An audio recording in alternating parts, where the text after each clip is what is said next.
kandi naratangaye ari kintu zimaze nibaza ibintu byaje gukiranura mu makanisa y'ubu ngubu ndaho ni mukumenya turi mu gihugu tugahemba bateye tugahemba n'abacuranze ariko noneho tukibagirwa ko baza batera hari ababikiriza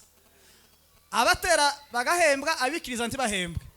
abacuranga bagahembwa ababyina ntibahembwe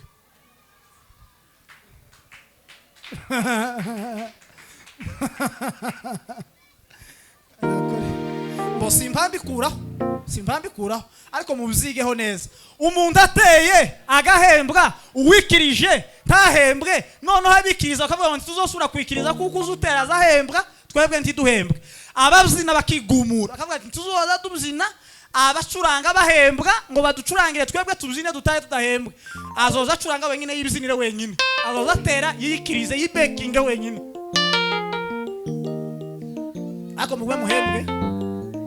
muhembwe ntagira uvaho